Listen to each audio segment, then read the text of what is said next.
Hello everyone and welcome to today's video. Today's video is going to be about how to download Pinterest on Android in 2026. For that, the first thing that you'll have to do is ensure that you're either connected to a Wi-Fi or a mobile data network.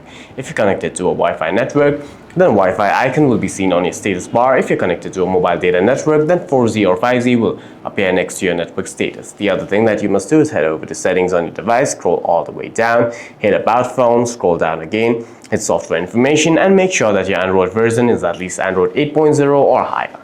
This phone is running Android 16, so we're good to go.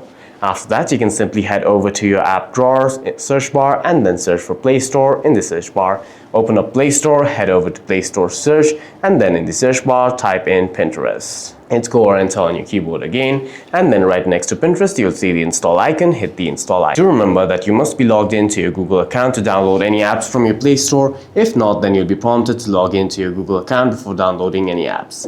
After you have installed Pinterest, you can open it, log in, and browse. For any further questions, please feel free to leave a comment down below.